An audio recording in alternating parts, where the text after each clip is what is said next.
m'appelle Jean-Pierre Galland et je suis sociologue. Le livre que je viens de publier aux éditions L'Harmattan et qui est sorti en février 2022 traite de la gestion des risques. C'est une notion qui existe et couramment utilisée en France depuis une trentaine d'années. Pour ma part, j'ai surtout travaillé sur la gestion des risques que j'appelle physiques, c'est-à-dire les risques naturels, technologiques, les risques des transports, les situations dans lesquelles des individus ou des usagers sont concernés par des risques divers et dont les autorités publiques doivent s'occuper.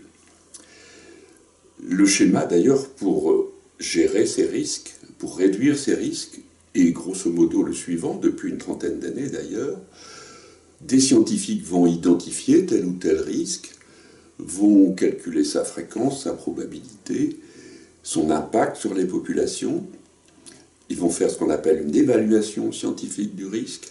Et les pouvoirs publics derrière vont essayer de réduire ce risque et donc le gérer en s'appuyant sur l'évaluation scientifique de ce risque, mais aussi en prenant compte d'autres facteurs politiques ou sociaux. C'est ce qui vient de se passer, par exemple, dans la gestion de la pandémie. Mais il existe toute une série d'autres risques qui sont plutôt les risques de l'entreprise. Et d'ailleurs, il existe un métier dans l'entreprise qui s'appelle Risk Manager, en bon français, qui consiste à gérer les risques de l'entreprise.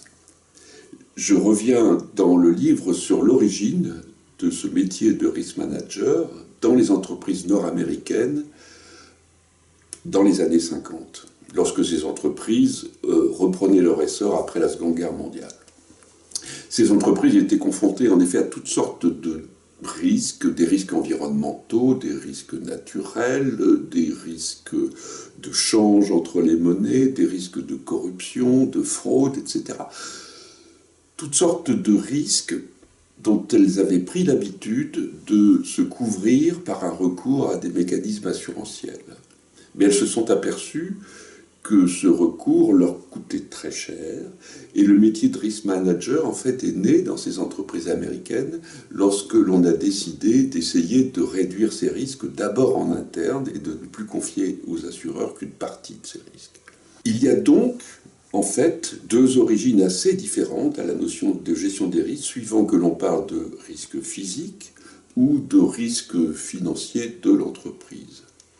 Or, il existe désormais, depuis une dizaine d'années, une norme internationale qui s'appelle ISO 31000, qui prétend donner des recettes pour gérer n'importe quel risque de n'importe quelle organisation, qu'il soit physique, financier, pour le public, pour le privé.